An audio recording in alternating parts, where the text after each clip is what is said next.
सभी साधकों का सुबह के ध्यान सत्र में हार्दिक स्वागत है। चित्त सहस्रार पे रख के सामूहिक बंधन लेते हैं।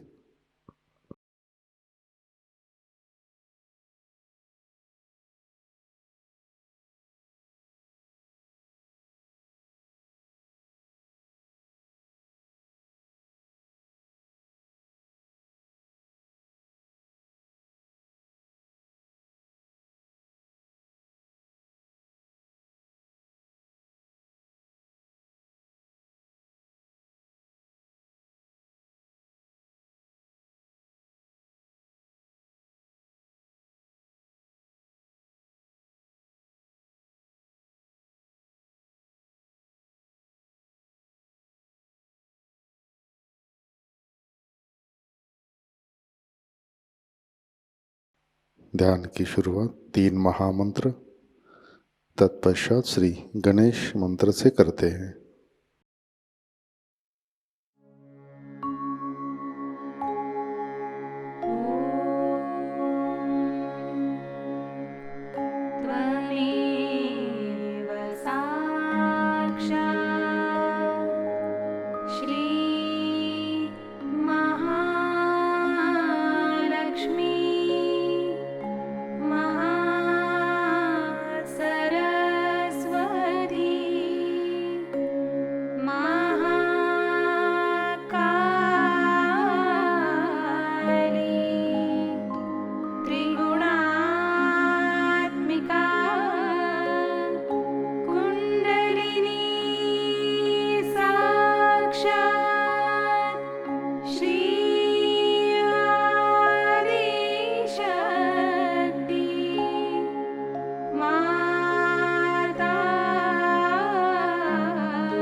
परम पूज्य श्री माता जी कृपावंत होकर आप हमारे सहस्रार पर विराजिए।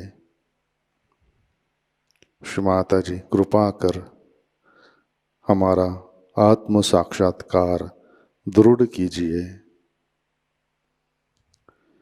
श्री माता जी हम सब अपना अहंकार और प्रति अहंकार आपके श्री चरणों पर समर्पित करते हैं। कृपावंत होकर आप हमें निर्विचारिता प्रदान कीजिए।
जय श्री माता जी।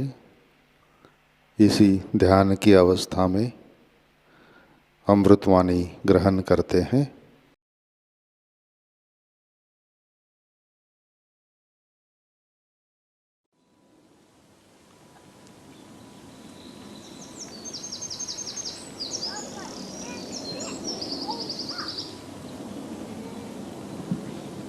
In the most auspicious time,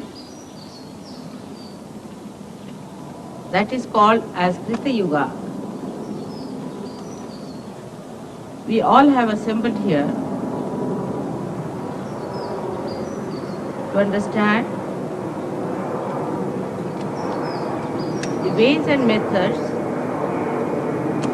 of establishing our principle of a master.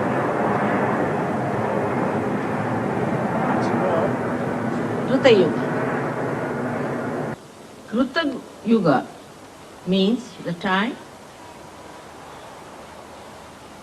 when you have to do something. Krita, when it was done.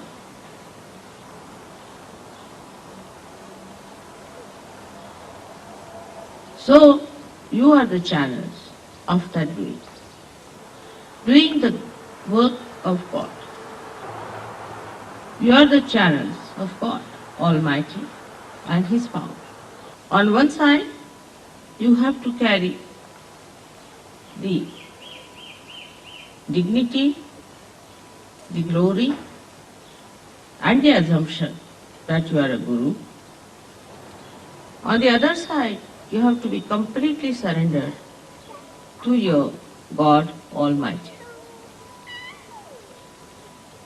All your dignity, your authority comes from Him.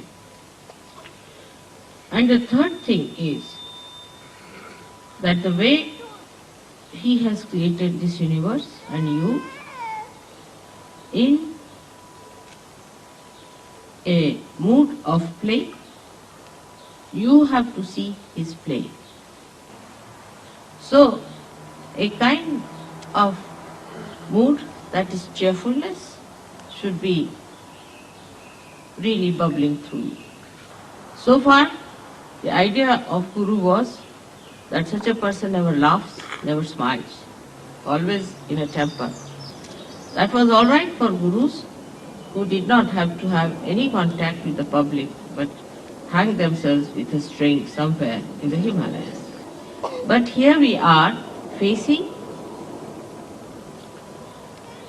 the entire universe, which has to receive the bubbling streams of your love. But that does not mean that you have to be frivolous, because you cannot be.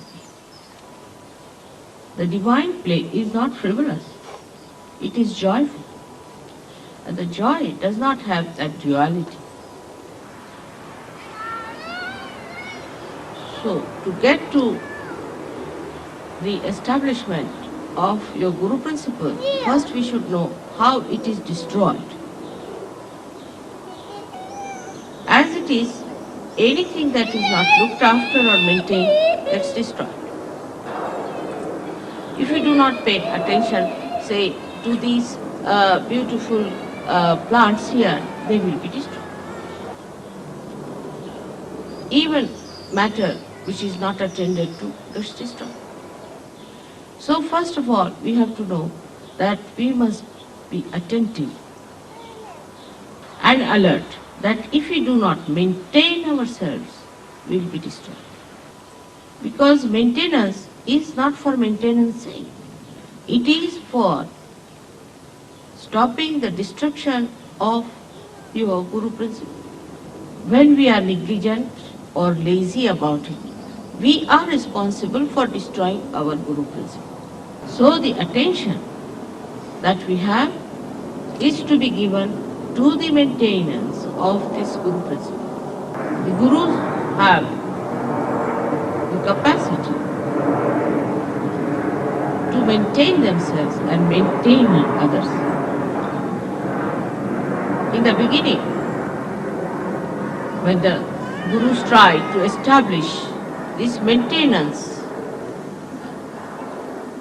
principle, they put very, very strong rules and regulations. If you read Bible in the Levi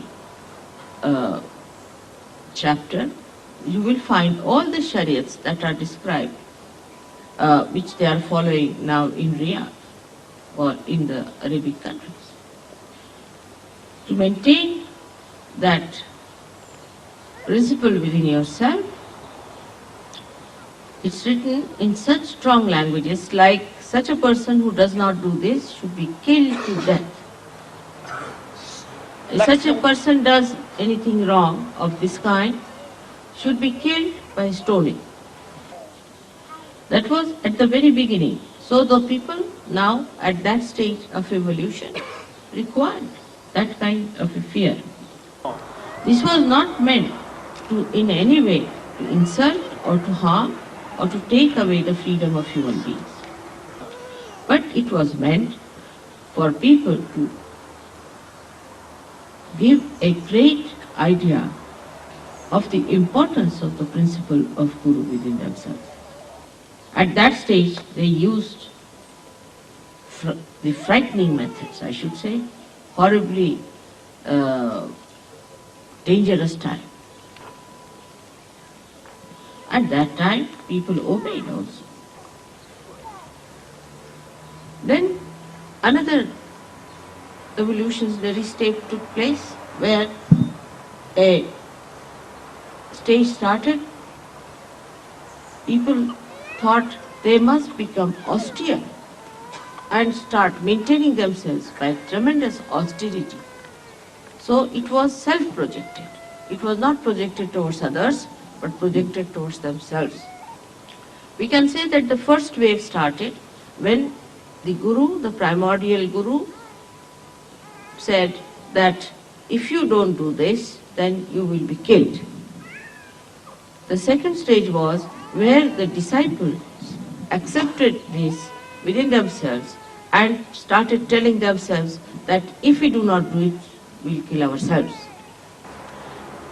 Austerity started on the basis of wisdom and not on obstinacy. But then it became even fanaticism. So it went to one extreme. It started with the idea of maintenance. It started with the idea of maintenance. Maintenance itself became impossible, or perhaps they thought that they are not being able to maintain. They got confused, and to them rules and regulations became more important than maintenance itself. Thus you find they destroyed themselves. The wisdom or the essence of Guru Tattva is a balance. Like when you maintain a plant, if you do not give it water, it will die. If you give it too much water, it will die. So the wisdom lies in understanding how much water should be given to the plant so that it comes up at its best. Now this wisdom has to be achieved through your vibratory awareness. You are placed under the most fortunate circumstances that you are realized souls before your Guru Tattva is fully established. You have all the powers that any Guru can aspire without having the establishment of Guru Tattva. Especially you are under the complete blanket of the clouds of your mother's love. But in no way mother's love is going to allow you to destroy your Guru principle. As I told you that Guru principle is a very sensitive thing and is destroyed if you yourself do not try to maintain it. First of all, the destruction starts from the very source of our being. I mean to say that our being is created by 5 elements. And the 5 elements have a capacity all the time to get destroyed. Any one of these elements, if they are not looked after, they get destroyed. That is the built-in capacity of the elements or of the matter, as you can say. So to maintain them is important. Some people have an idea that once you become a guru, you need not maintain everything, it is maintained by itself. It is not. C'est faux. I agree that the spirit definitely enhances the beauty and the health of these elements. But at the human level, there is always a greater force that is trying to destroy it. So till we have completely become the spirit, there is always a chance of this destruction working it out. One may say, why this balance needed? And this is an important question which we should be able to answer all the people who ask us. Without the balance, you cannot ascend. If you cannot ascend, what's the use of our becoming human beings? For example, everything is God, but nobody is aware. At the human level, you become aware. Means everything exists. Everything is there, but it is not aware. Say there is a stone, That is also God, but it is not yet aware. Like say, this area is completely dark and we are blind. There is nothing to be seen, to be felt or experienced when you are in that condition. Actually, one thinks that darkness is the truth, that ignorance is the truth. But when the sun comes up and the light comes in and your eyes open, you start seeing everything. You start becoming aware. So at human level, you are aware at the highest point. Now this awareness has to become the awareness of the spirit. That has happened to you. You have felt the spirit. But the balance is not there as yet. Your mother has pulled you out and made you that, but still there is imbalance inside. If you go slightly to the left, you can be destroyed. You go to the right, you will be destroyed. So you have to try both the things, as I have told you the methods, which I'll explain. First of all, you have to be austere with yourself. Just separate yourself from yourself. Separate yourself as a spirit and look at your ego and superego. Now you start watching the ego and superego. Do not maintain it. They are the destroying forces.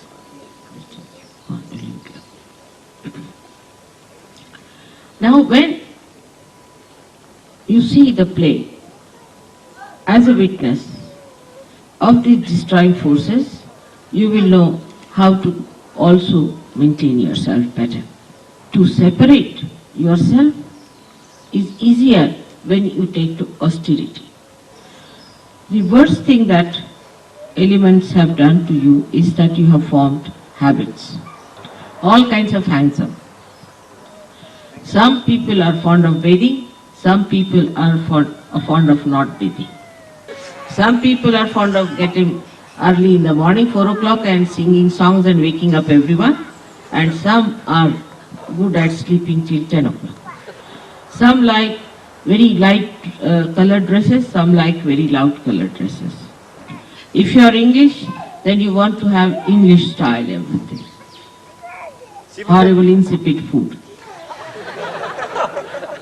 If you are French, you want to have wine little bit. If you are Italian, you want to have carbohydrates, too much. If you are Spanish, you want to have too much fats. If you are Indians, you want to have too much of spices. So to change this habit, you have to give first of all the extremes that you like. Now if you say that I like bland food, then you should say I must eat lot of chilies. If you say I like pale colors, then you wear very loud ones. Go from one extreme to another extreme to begin with. But I have seen people, when they go from one extreme, they get stuck up on the other side also. So we have to be in the center, not to the extremes. A man who is an avdhuta, the one who is a great master, can never be hanged up by any hangs-up. He cannot be ruled by any ideas that I like this. He sees beauty in the lush greenery, and he sees beauty in the trees which are devoid of any leaves. Now the trend of getting to austerity in a very funny way has started in the West. Like, if you comb your hair, then you are no good. If you do not smell in the body, then you are no good. If you don't look like a pig, you are no good. All kinds of funny sort of ideas have crawled into the mind because they are going to the other extreme. But we have to learn from the nature. Nature dresses up itself when it has to greet the spring. And when it is the winter, it just gets completely undressed, I should say, because the leaves have to go to the Mother Earth and that the sun has to reach the Mother Earth. It is not attached to anything. Surprisingly, it is much more elemental than we are. While we who are spiritual should have no attachment. But this idea is also a mental idea, which is the worst attachment. It's a very funny attachment, which makes me laugh. That's the biggest joker I've seen, that people get attached to mental ideas. It is like believing that whatever you think mentally will just happen to you. Say for a mental person, he has to go to picnic. He will mentally put in his mind, he is going to take this, that and that. He may even open a file and write it down that I'm going to take this and this and this with me. And when he goes to the picnic, he'll find he's high and dry because he's not taken anything with him. It's all in the file. Your mother is good at speaking and she speaks to you, but it should not be your mental attachment. Like yes, mother says so and everybody discusses with such great enthusiasm, this is that, but it's not become part and parcel of your being. But it's a very common attachment nowadays with all the people knowing about everything and having nothing. This mental attachment is to be really attacked. Becoming is seeing. Becoming is experiencing. Becoming is seeing, it is experiencing. Like if I have to come to this place, I must come and see it. If only I have thoughts about it and mental idea, mental picture, it is no good. It's not mine. It's not the truth. So when you become aware, actually what happens? That you see it yourself. So let us see. Get out of that mental conception that you know already about. You do not know, because what you know is just mental. That should be a part and parcel of your being. Now how to do it?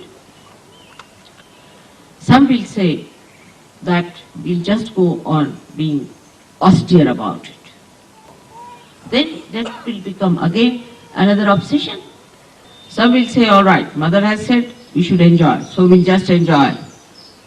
How to strike the balance is the big problem, but should not be with people who have vibratory awareness. In that also you can be obsessed. I have seen people talking as if they are all great Sahajayogis and no vibrations and saying they are getting vibrations. It is so deceptive.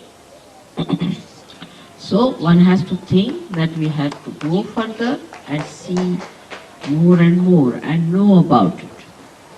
But if you then ask a French, how are you? Then under the influence of this they'll say, like this. That means they are always in imbalance.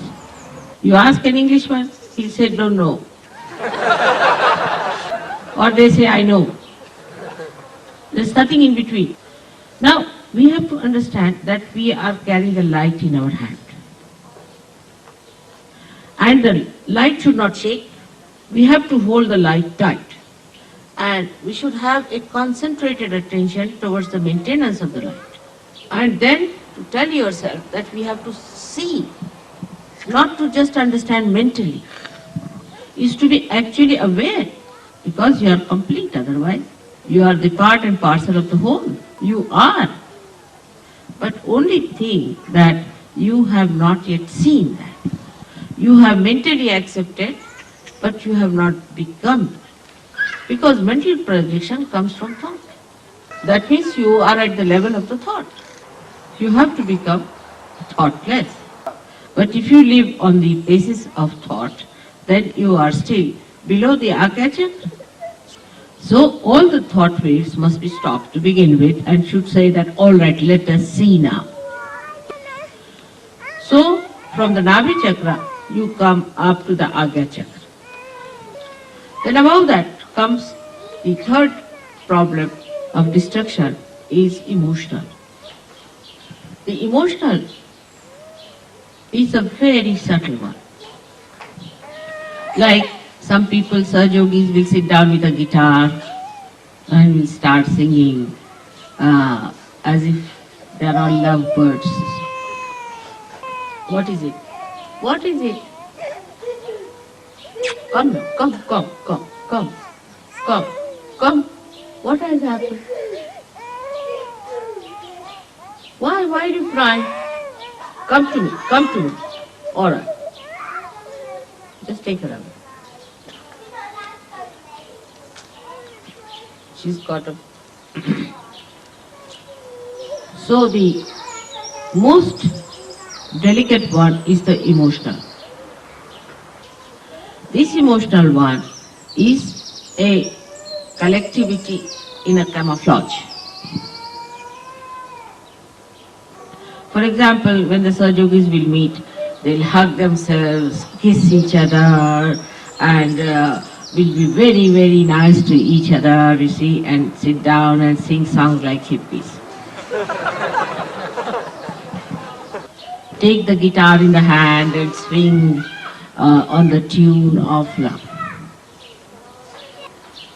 This is actually Vishuddhi at the collectivity point. And that, of course, is very difficult to get rid of, because it gives you a very comfortable feeling. And people get confused with emotions. They think it is joy. Joy only can be achieved through complete detachment. The detachment which is egoless and super-egoless. But now, the problem that human beings start facing is the assumption that they are gurus. They start speaking about Sahajayoga, talking about Sahajayoga, and they start thinking that they have become already Shri Krishna. They have even a greater ego than the person who is actually ignorant about Sahajayoga. Ignorant about Sahajayoga. They start talking with such tremendous ego that I myself am frightened of them. How much they know about Sahajayoga, I sometimes think.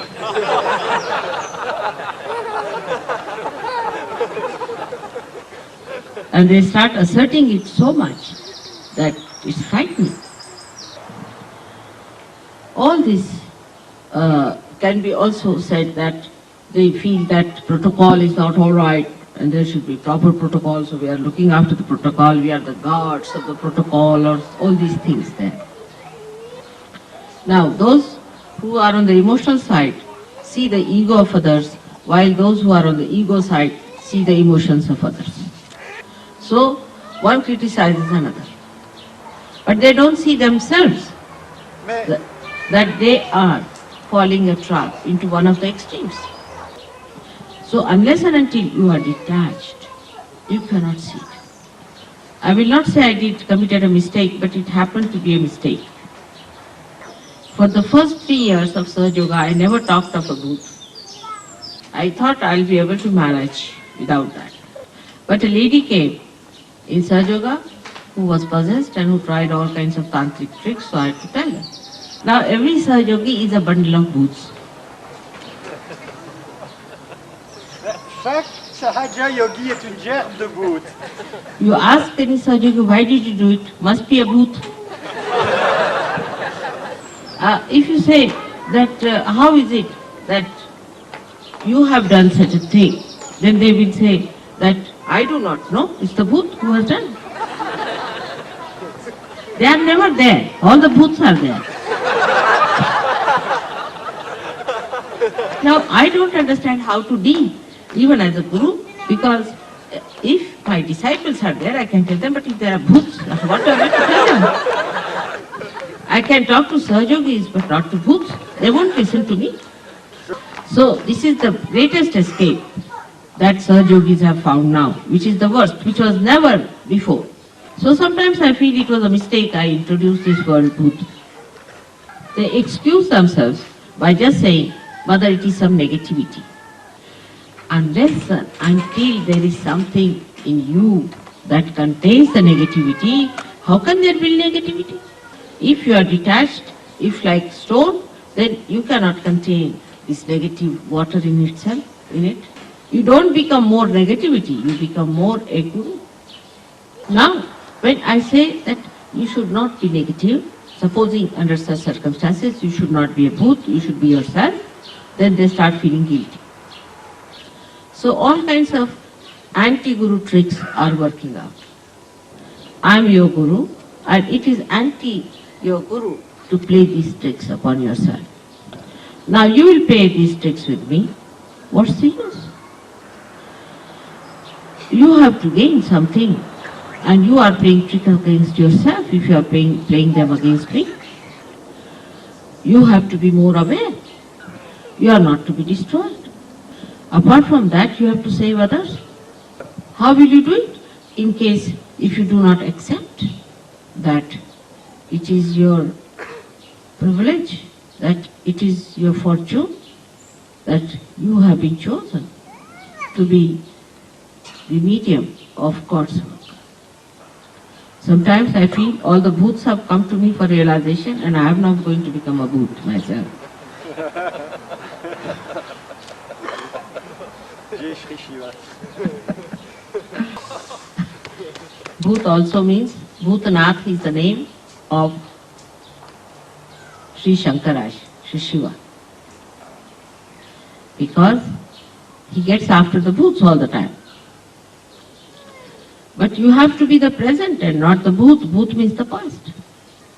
Then what is there to be known? You become. When you are in the present, you just start becoming, evolving, blossoming. Try to be in the present. Do not escape the present.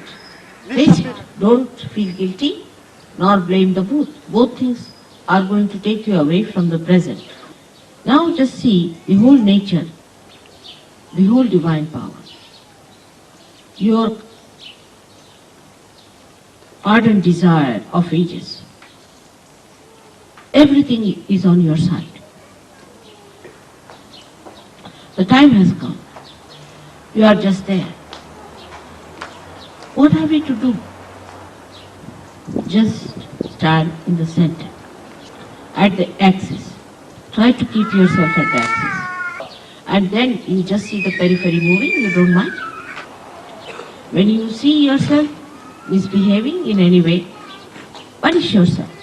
It is better that you punish than the divine punishes you, because that's a severe punishment. But do not feel guilty, because you have not done anything wrong. It's the bhoot which has done.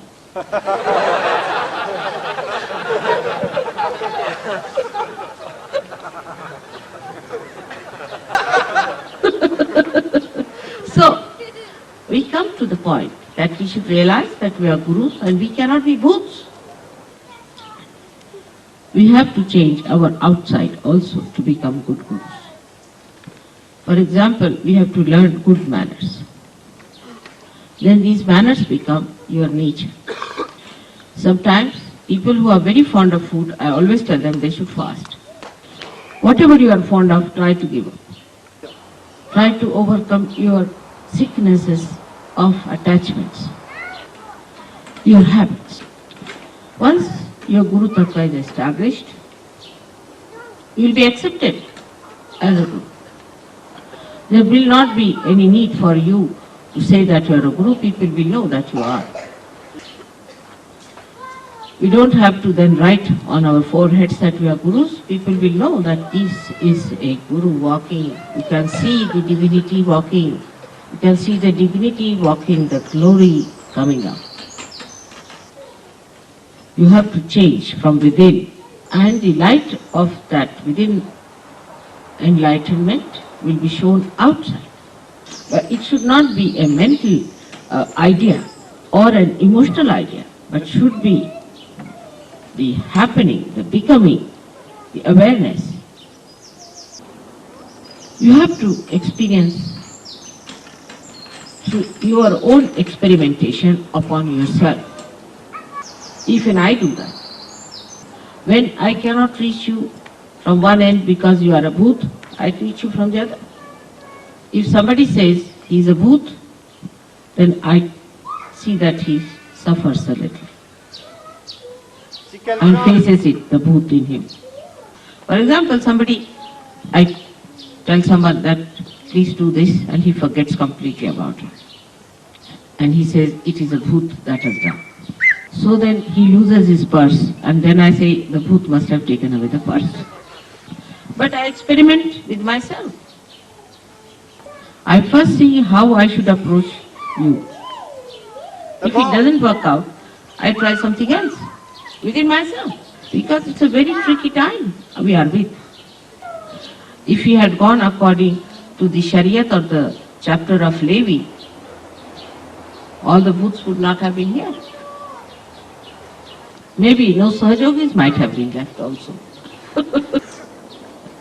And this mental projection is such a common thing that is difficult to detach people. But only way I can play tricks with you is by experimenting myself on you. In the same way, you must play with yourself and try to put yourself in an experimental box. Today is the day of Guru Puja, the day when you have to worship your Guru. You are really fortunate to have a Guru, which is a mother. And my mother and Guru is this Mother Earth, which teaches me how to deal with human beings. And she's the one who also, in every stage of difficulties, helps me to correct my own methods of Nirmala Vidya. She has been such a kind mother and a kind Guru to me. And she is such a soothing personality. All this green, though is given to her by sun, as they say, is just to soothe us all. She wears the green upon herself, and the green is the Guru principle. She is the detached personality. She is the magnetism. She attracts. When people are walking on her, she is looking after them. She creates out of her swayambhus the self. What should we say to swayambhu? self-manifested. Yes, self-manifested stones. Her attraction and concern is so great that without her we would be hanging in the air. And she keeps me to the brass tacks, as they say, to the reality. If I wanted, I could be just the spirit and not bother about anybody else.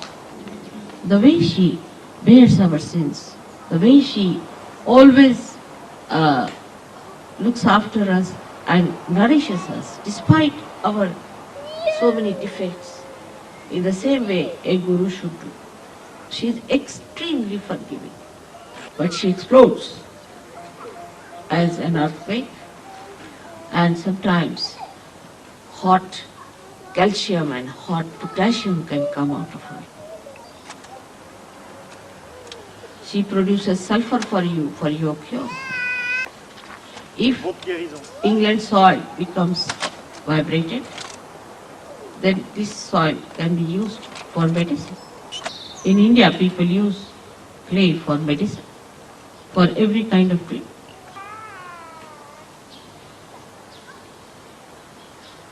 The understanding about Guru Tattva one can have from the Mother Earth. So let us touch the Mother Earth and bow to her.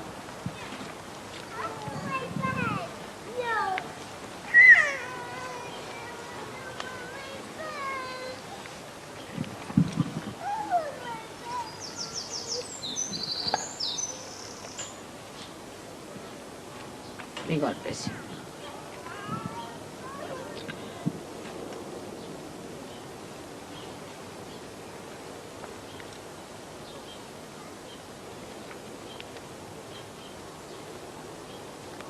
She's sucking.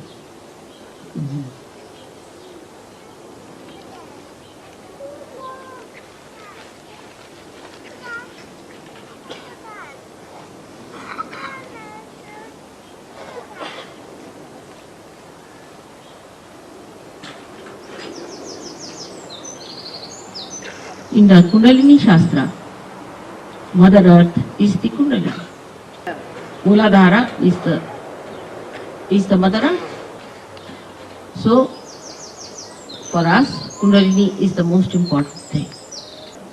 We don't have to worry about what they have talked about in the Levi, that you must not steal, you must not tell lies. What we have to worry, that keep your Kundalini up. So the Guru has to be a person who is absolutely practical. He must have common sense and absolutely practical. He cannot be an impractical person. A person who is impractical is not a Guru. But practical in the common way is understood as a man who is cunning, who knows how to deviate from right path and all that. That's the most unpractical thing to do. Something absurd, something out of the blue is not the way a Guru has to go. There is all common sense which should guide a Guru how to deal with a person. And common sense is a thing which is not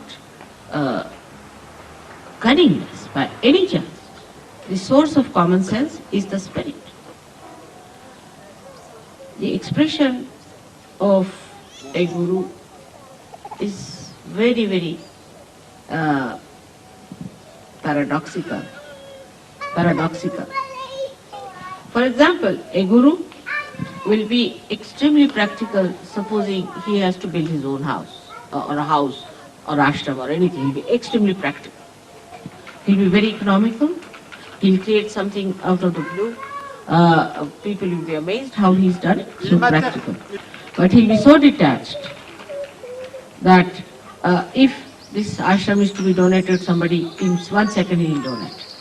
For acquiring, say, for example, for acquiring a lamp, the Guru will be very practical. He'll get the best and the cheapest and the most beautiful. And he'll be very intense about it. But when it will come to giving, he'll be more intense about it. That when he will give, he'll give with that same intensity. He'll find out all practical methods how to donate, also to give away.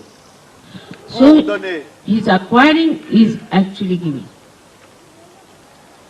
He acquires to give. That's how he is the most practical. You know that we cannot take anything with us.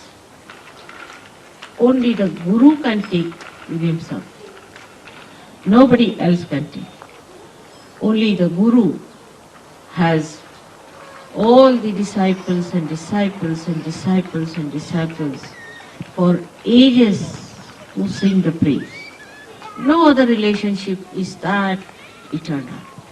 It goes on reflecting for ages and ages and ages. It's one wave that falls and then disappears. In anything that you do, every wave has disappears, but not the wave of knowledge from a Guru. It's even higher than the divine principle, because it explains. The divine principle cannot explain. It's the Guru who explains it. Not that it manifests, but it explains and it works out. So he is the master of the divine power. So in a way, divine power is like the meaning of the Guru.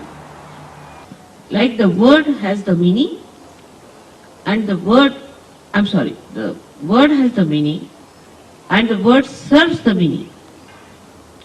But in a Guru principle, The divine serves the Guru. Everything is at your disposal. Everything is at your disposal. When you are a Guru, all your chakras are at your disposal. All the universe is at your disposal. Because you are the Guru. It's like the director of the show. The stage man, the gentleman who is in charge of the lights, the gentleman who is in charge of the loudspeaker, everybody has to serve the director because he is training the actors. But the Guru principle has to be so much unchallenged. It should be of such a capacity that nobody can challenge that. It should be such a capable personality that nobody should be able to challenge the Guru. Then only it will work out. So you have to work it out in such a way that you are absolutely unchallengeable. And you are especially fortunate that you can see yourself and correct yourself, which nobody could do before. You are your own Guru. This situation never happened. You are your own Guru. And let me be your mother. That would be the best for me. So today is the day when one has to determine how far you are a Guru. First one, you have to take a pledge that you will establish your Guru principle. Second point. Thirdly, you have to pledge that you will establish Guru principles in others. Fourthly, you have to know that there is a little snag that your Guru is a mother. She is too kind to be a Guru, too mild to be a Guru, and extremely tolerant. So it is better that you take up the strictness towards yourself and look after yourself. May God bless you.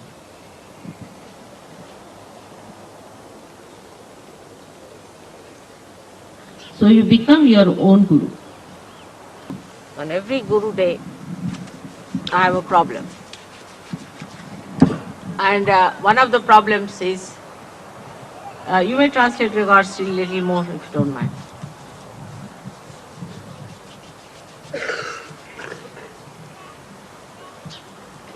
On every Guru Puja day, I think I should become a complete Guru, and at least on one day I should not be a mother. But every time I try these tricks, it works against me.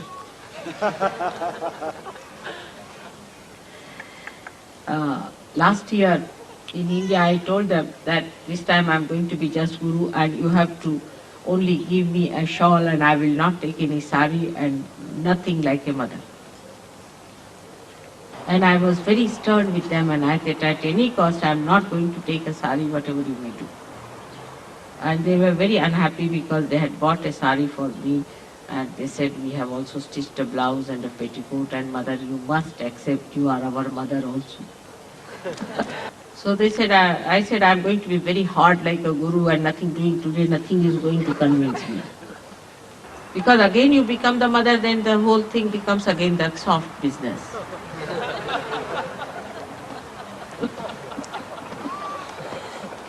Parce que, mother, I can't translate that. You better tell them. Parce que chaque fois que je suis la mère, c'est toujours la même histoire. So I went to open the, tap, because in India we don't believe in wash basins, to wash my hands. And Indian taps as they are, it gave in and I've got completely drenched. And I came out and I said, please give me the sari to wear.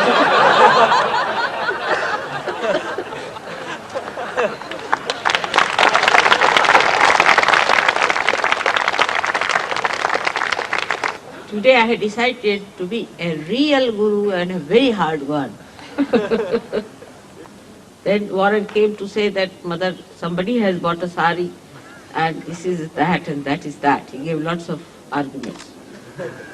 And Rustam and Warren were trying to, put me down in my place. But then they used the greatest argument to outwit me. First they said the sari is beautiful, this, that, I was all right there. But then they said the vibrations are too good. Even before opening the sari, the vibrations were there. So all my efforts fizzled out. This is the play of the sweetness of divine. What is called as madhuri. Cela s'appelle Madhuri Lila.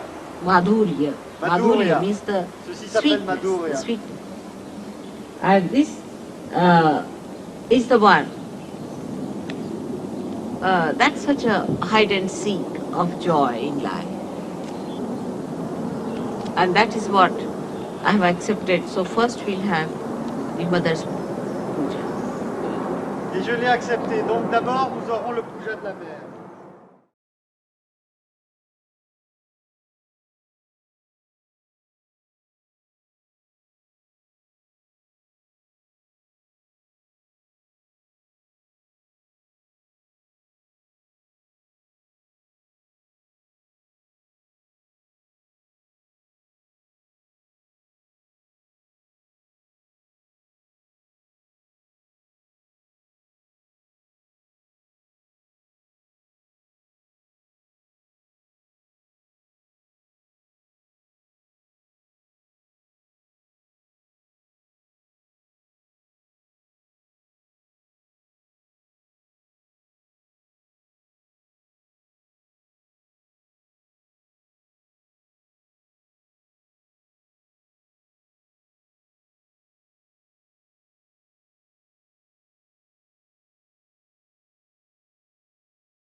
जय श्री माता जी। अपना चित्त सहस्रार पे रखें, प्रार्थना अर्पित करते हैं। परम पूज्य श्री माता जी, आज का ध्यान हम सब आपके श्री चरणों पर समर्पित करते हैं। श्री माता जी, आपने हमें आत्म साक्षात्कार दिया, परम चैतन्य से आशीर्वादित किया, हमारा चित्त सहस्रार में स्थित किया। इन सब के लिए हम हृदय से आपके ऋणी हैं, आभारी हैं। श्री माता जी, आपकी कृपा में हम हमारा अहंकार और प्रति अहंकार आपके श्री चरणों में समर्पित करते हैं। श्री माता जी, आप ही कर्ता, कर्विता और भोक्ता है, हम तो केवल निमित्त मात्र हैं। श्री माता जी, कृपा कर आप हमारे अंदर आध्यात्मिक परिवर्तन घटित कीजिए, हमें स्वयं की पहचान दीजिए। श्री माता जी, कृपा कर आप हमें निर्विकल्प स्थिति प्रदान कीजिए, हमारा उत्थान निर्विकल्प स्थिति में कीजिए। श्री माता जी, कृपा कर आप हमें विश्व निर्मल धर्म में प्रस्थापित कीजिए। श्री माता जी, हमारे सारे प्रार्थनाओं को स्वीकार कीजिए और हमें आशीर्वादित करने की कृपा कीजिए। परम पूज्य श्री माता जी, आपके श्री चरणों पर हमारा कोटि कोटि नमन, कोटि कोटि नमन, अनंत कोटि नमन।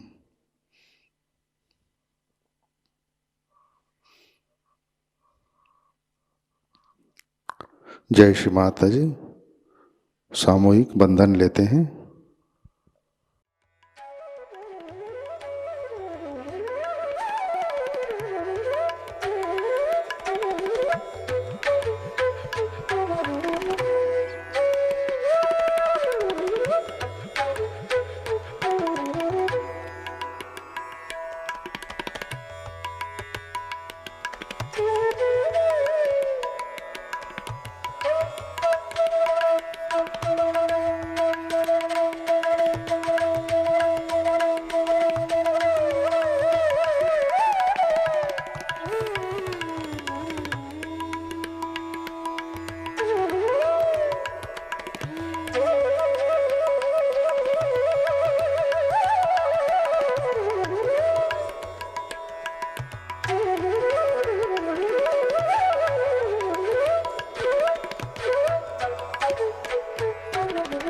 आज का ध्यान सत्र यहीं पे संपन्न होता है।